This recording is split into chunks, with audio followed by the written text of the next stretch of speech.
Hello everybody, my name is Blue and today we are back with a new speed build video for the Grassland Animal Zoo. Today we are doing a butterfly house. So this is different from the previous build since it's an exhibit animal and it's a walkthrough exhibit animal, and I still haven't been able to mess around with the exhibit, like the walkthrough exhibits. So this is my first time actually building a exhibit for the walkthrough exhibit animals.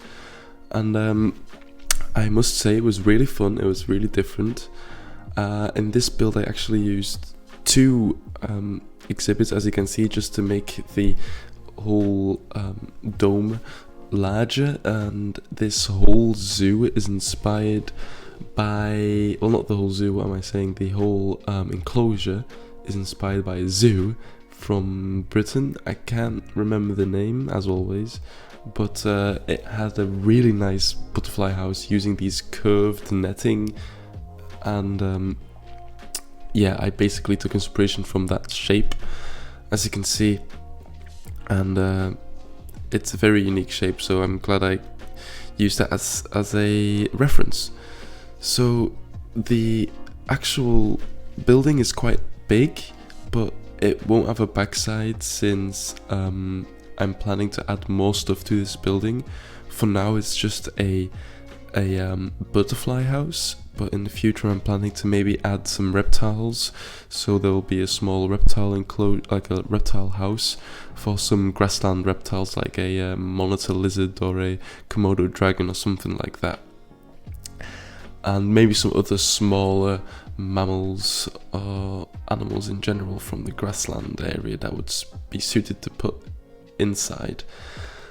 But this was quite a task to make. I've cut out a lot of the actual making of this netting because the shape is so annoying and there was a lot of trial and error. I've redone the roof so many times, and well, I've cut most of it out, but you can see me messing around with different shapes over again, and yeah, you'll see, because this isn't the finished result yet. I'm gonna actually make this whole thing a bit smaller since I thought it was a bit too big. Yeah, that's what I'm doing right now. I think even I'm making the whole netting a bit shorter because I thought it was a bit too long. And I noticed that you can actually place the exhibits like kind of like into each other. Like you can have them clip a bit for some reason. So I merged the two, so they have like one like 4x4 sides that are basically on the same grid. I'm not sure if that's supposed to happen, but the game allows it. So yeah, that's what I've done. And I also made it possible for me to make this whole building a bit more compact, which is good. It's not a big difference, but I think it made it better. The backside will be just a flat face, I suppose, with netting as well, but the awkward shape made it a bit annoying to make it look nice. So you can tell that it's not straight, but I'll cover it up with plants and stuff so you won't really notice. Then adding these pillars, and the pillars are supposed to be to hold the netting in place.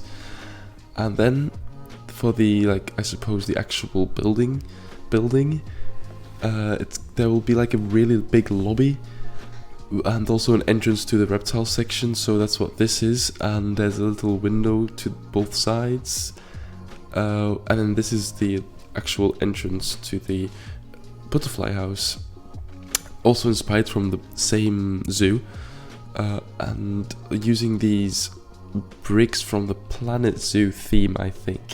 Yeah, I think it's from the Planet Zoo theme. It's the painted bricks, and also the roof is from the Planet Zoo theme. A bit about the butterflies. I think the butterflies are a great addition. It's new. Well, it's not new. We got the bats, but I haven't really played around with the bats, so it's fun. It's an actual like exhibit animal that's exciting to build with. Not saying that the others aren't exciting, because I love exhibit animals. I am one to support exhibit animals even, because I think that a exhibit animal really makes the zoo come to life. Having some exhibits, like using exhibits for fillers and having some exhibits in between your zoo really covers up the zoo and makes it look alive and makes it more interesting. And it doesn't have to be all I suppose into detail, because people wish that the animals acted like habitat animals, but it makes sense that they can't. And I think that the way they have done it, the way that Frontier has pulled it off, is a perfect solution. And you can still customize it a lot, because you can clip through it with any piece. Obviously the animals can technically walk through it, or like spawn, I suppose. They can go through these plants and rocks that you would place inside, but I don't think that's a big issue. It's more about the aesthetic, in my opinion, that is. But I think the walkthrough exhibits are even better.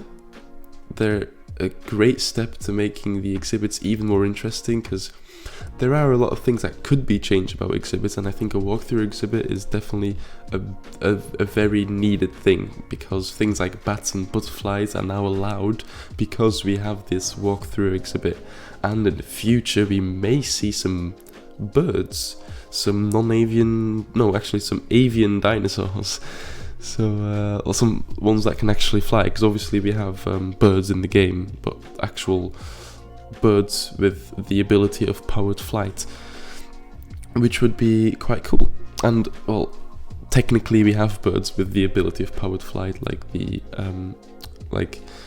flamingos, but obviously in the game they do not fly. But I think this exhibit update that they've done, a couple of, was it Twilight Pack?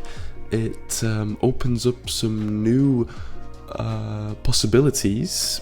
We could see a third type of exhibit, which could simply be like a large exhibit or an aviary exhibit for birds, because they could use the walkthrough exhibit for some species of bird, but things like a falcon or an eagle, you wouldn't really want to have in a walkthrough exhibit. So having a third type of exhibit for larger animals, or maybe specifically for birds, and basically calling it either a large exhibit or calling it a aviary exhibit or something along those lines, would work really well for birds that shouldn't really be in contact with people, that should be definitely protected behind a fence.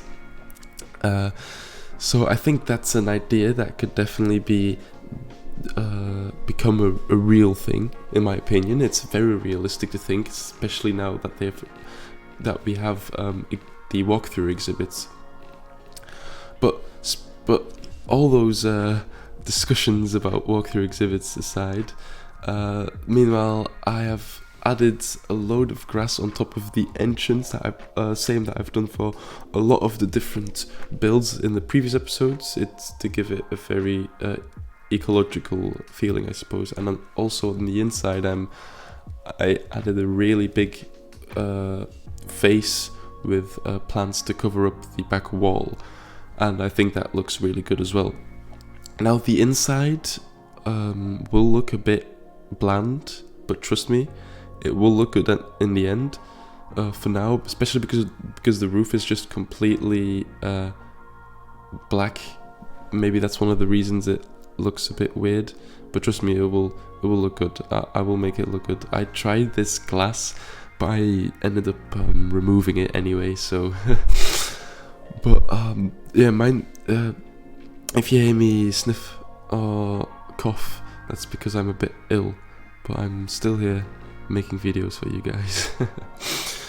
But yeah, so I'm covering up the actual lobby from the, well, I'm separating the actual lobby from the aviary, from the butterfly house, with these planters, and I'll end up also adding netting just for realism, because you wouldn't want the butterflies to fly into the lobby, I suppose, so adding the netting just to be sure. That's what I'm doing right here. And yeah, so basically the lobby will be kind of an area where you could choose to go either to the butterfly house or to the reptile house that I will add in the future sometime. So I'm covering up the brick wall with some plaster, adding some roof there as well, and then eventually a floor. Also black. I wanted to give it a dark color, make it like a lot of the reptile houses are quite dark, so I thought it was quite fitting. Now the butterfly house, in contrast, will be very light. And then this is a sort of information desk.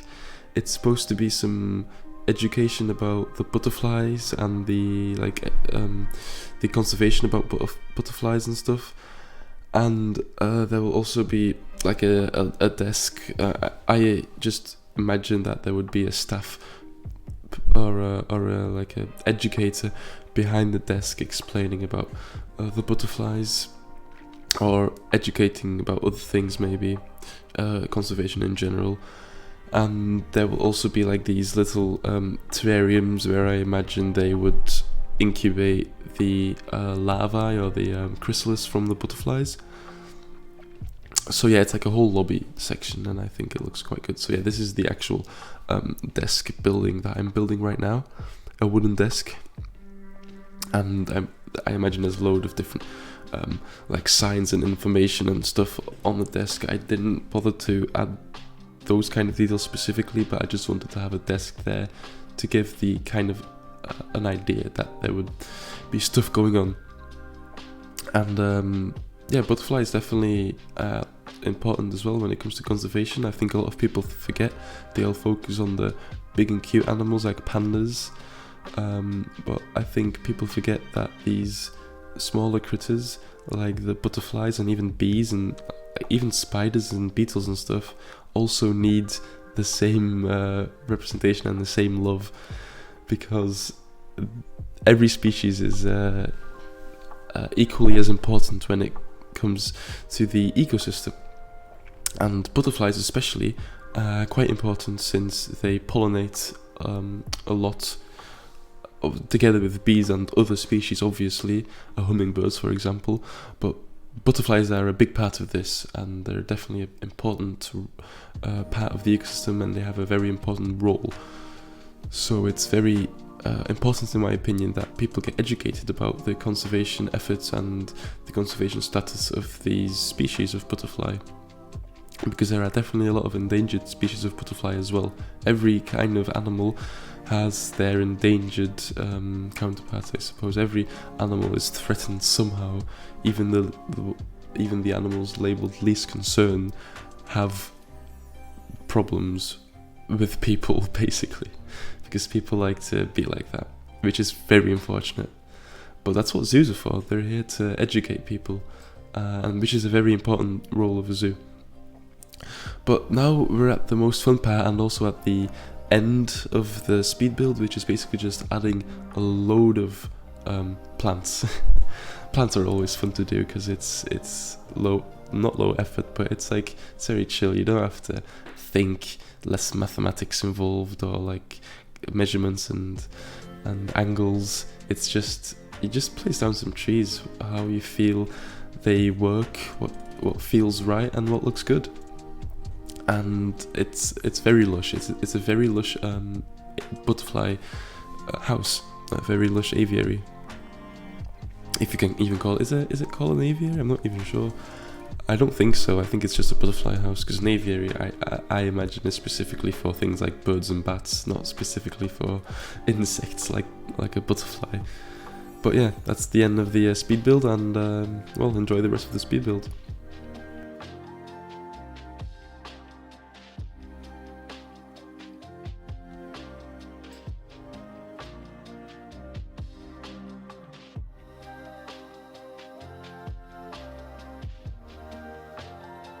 So I will be doing a quick walkthrough as well. It's a small build, so it won't take long.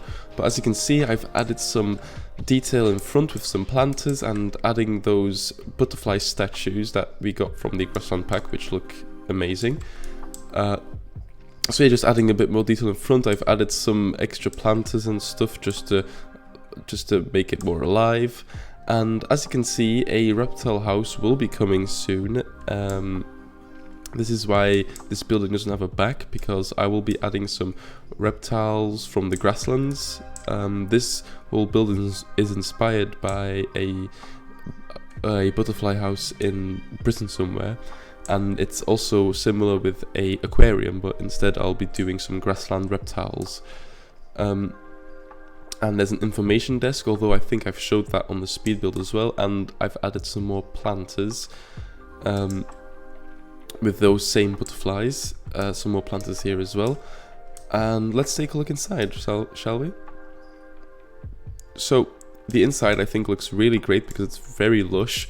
I've added even more plants, and yeah, you can walk through the butterfly house. It's 2 butterfly exhibits technically, to make it a bit bigger. And in my opinion, I think it looks good. You can see the butterflies flying around and having a perch over there as well. Yeah, I think it's really cool to see some butterflies flying around. I love that they added this. Same with the bats. I haven't really used the bats yet in game. I haven't really seen them in game properly, but this is my first proper like walkthrough exhibit that I've built, and I think it looks great. So cool having these butterflies fly around. Even the zookeeper is amazed. Yeah, we'll make our way back out. And that was basically the walkthrough. I hope you enjoyed this speed build. I'll be doing some more speed builds in the future. The next Grassland episode, the Grassland Zoo episode, will be the blue wildebeest, but you can recommend me any other animal that you think would fit, since that the blue wildebeest is the last grassland animal, but I can continue this zoo if you want to. So yeah, you can just recommend me any animal, and I'll be doing some more commentary, since the last commentary I did was very successful. So I'll definitely be doing some more commentary on Planet Zoo, on some future packs or speculation or stuff like that. We'll see. And yeah, you can recommend me any other video suggestions, and I'll see you in the next episode. Bye bye.